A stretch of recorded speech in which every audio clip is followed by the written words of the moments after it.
прашањето. Немојте по глава на жито, ве молам, подобро. Премногу тоа звучи за македонските граѓани, 2000 и нешто. Република Македонија не е Грција, нели? Е Република Македонија, ниту од економска гледна точка. Што Грција со влегувањето во еврото доби пристап неограничен до капитал по ефтина цена, по онаа цена по која што може да се задолжува и Германија, така? Тоа до некаде беше добро, ама се покаже дека ги заглави во големи долгови. Република Македонија, прашавте кога ќе биде тој ден. Ајте, тој ден може би и сега, додека зборуваме. Знаете зошто? Затоа што Република Македонија сега тоа не оди во прилог на, да речам, апетитите и приоритетите на владата, има многу ограничени можности за задолжување. И на домашниот и на надворешниот пазар. Треба ли да ве убедувам во тоа? На надворешниот пазар видовме со неиздавањето на обврзницата, така? На трешниот пазар, сега на втори, пред 2 дена, нели, владата се каже позајми на домашниот пазар 2 милиарди денари, позајми 1,9 милиарди денари. Значи, она што се слободни средства во целокупниот наш финансиски систем, кој што може да биде ставен на располагање на буџетот, односно на трезорот, се ограничено. Тука некоја опасност од преголемо задолжување. Токму поради оваа причина, затоа што не можеме, знаете, замрзнати се пазарите сега во моментов за нас заради причините кои што веројатно се познати. Не, отидете на пазарите на капитал, издадете евроврзници со 10-12% каматна стапка и ќе видите дека ќе добиеме побарување. Значи, прашањето зашто Ставревски избегна задолжување сега е најверојатно цената која беше шокантна за него. Така што може да малку помош. Вие бевте и знам дека бевте не многу добро знам. Бевте ја задолжавте Македонија за знам точно знам со 10% каматна стапка, а пред 2 години предвремено отплативте долгови, така со пониска каматна стапка. Сојста каматна стапка што листиот пазар добива кредити и земји како што е Литванија и така натаму, земји што се членки на Европската унија. Сега пазарите, ние не знаеме кои били причините. Но јас во една изјава од 21 од медиумите од 28 април, кога се ескалираше кризата, навести дека може пазарите да замрзнат. Јас претпоставам дека сега состојбата е таква што, како со некои предпријатија во Република Македонија, кои што се подготвени да платат 20% камата за кредит, а има такви, така, но никој не им дава кредит. Сега земји како што е Република Македонија, Албанија, Црна Гора, кои што сакаат да поземат, не се во состојба да поземат. Ако дозволите дека да спомнам дека е направена грешка, што евроврзницата не се издаде во првите 2-3 месеци од оваа година, затоа што така беше буџетот планиран. Добро, ајде господин Јовански сакаше. Ние имаме опасна тенденција кај меѓународното задолжување. Во 2008 и 2009 година, значи само за 2 години, бруто надворешниот долг кон странство е зголемен од 2,8 на 3,8 милиарди евра. Цела 1 милиарда евра само за 2 години. Добро, некој ќе рече да, ама тоа е приватниот сектор, 220 милиони евра е јавниот сектор, на крајот исто купче се враќаат девизите кои ќе дојде денот да се враќаат. Прашањето е, сега, најдобро намерни беа укажувањата. Зошто 10%? Зошто идете се задолжувате со каматна стапка од 10%? Истото беше и ланската година. Ланската година во ветер се фрлија 50 милиони евра и тоа 100 пати го имаме кажано до сега. Она што оваа влада не го разбира. СДСМ, она што го укажува затоа што е сериозно загрижен за судбината на оваа земја и судбината на оваа економија. СДСМ еднаш ја има земјано економијата во фаза на распад 2002 година и има исправено на добар пат 2006 година. Оно што се наследи 2006 година, колкао беше салдото на депозитите на државата кај Народна банка 2006 година. Кредитите што се вратени пред време, со кои пари се вратени? Не ги заштеди владата, па таа од заштеденото да ги врати кредитите пред време. Владата не го истакнува што од каде се парите. Парите беа на Република Македонија. Значи, што сакаме да кажеме? Значи, сакаме да кажеме, ситуацијата е исклучително сериозна. Ние го имаме чувството дека оваа влада не разбира или не сака да разбере колку е сериозна ситуацијата. Добро, ајде господин Славевски, разбира ли владата? Вие го познавате премиерот Груевски. Дали или треба да го поставите директно или сега да погодуваме од однесувањето?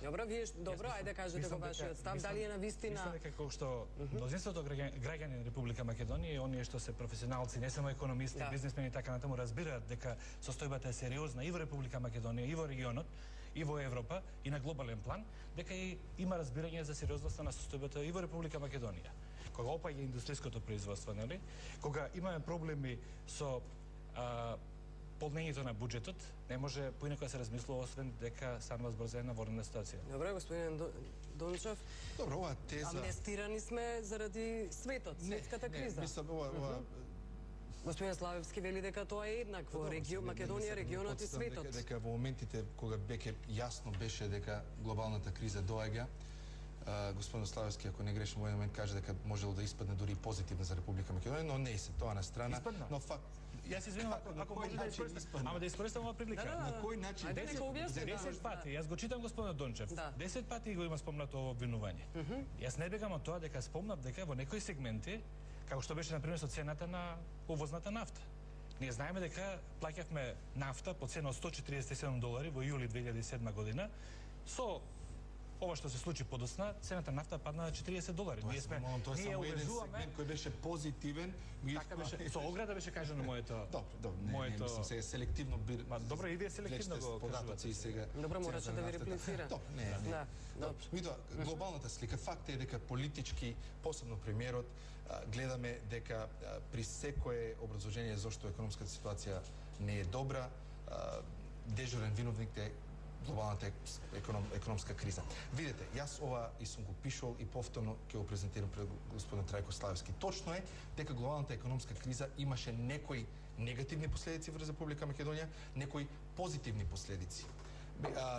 Посебно позитивно викам изненадување за мене беше на пример што трансферите кои вие знаете се круцијален дел од македонската економија, јас очекував дека ќе паднат.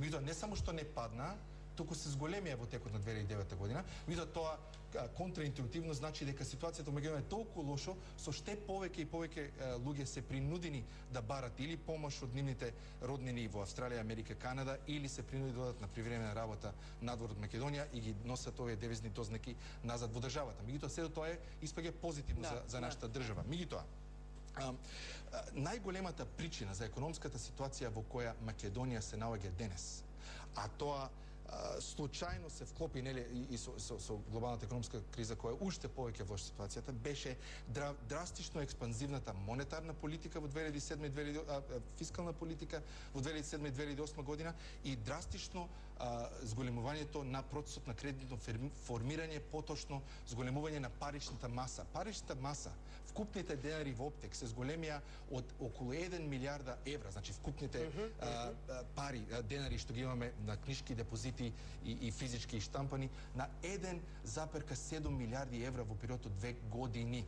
Значи, прво, тоа е процесот на... Значи, се пушти вентилот, се почна да се кредитират нови кредити, знаеме колку имаше кредитна експанзија 2007-2008 година, комбинирано со експанзивната фискална политика, рефлектираше во единствено место кај што може да се рефлектира, бидејќи реалната економија не се зголеми, а тоа беше во драстично зголемување на увозот, а тоа придонесе кон дуплирање на трговскиот дефицит од 900 милиона евро во 2006 година на 1,8 милиарди евро во 2009 година и цената на тоа ја плативме.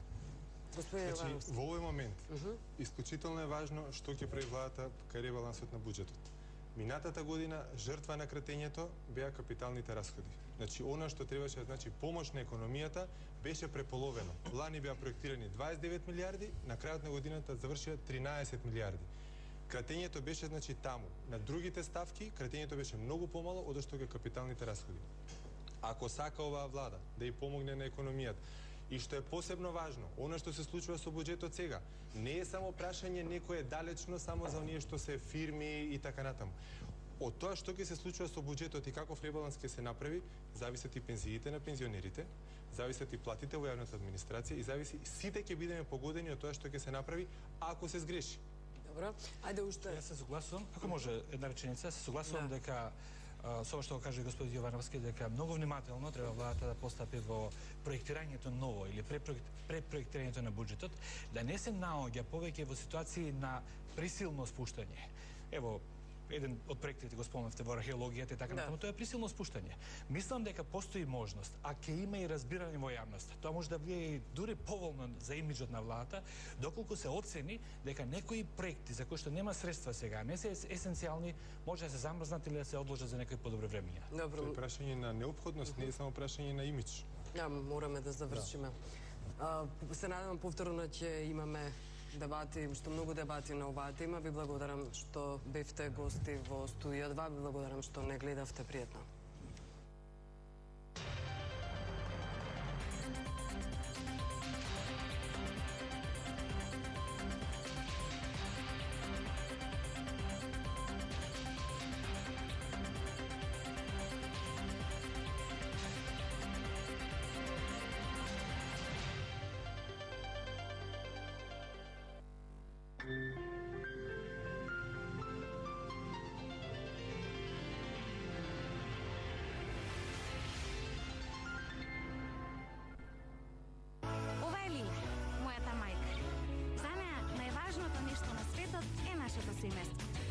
Кога Бојан отиде на екскурзија за 4 дена, го побара точно 226 пати, за да провери дали е топло облечен, иако надвор имаше 27 степени. Кога тато една вечер мораше да заглави на работа, таа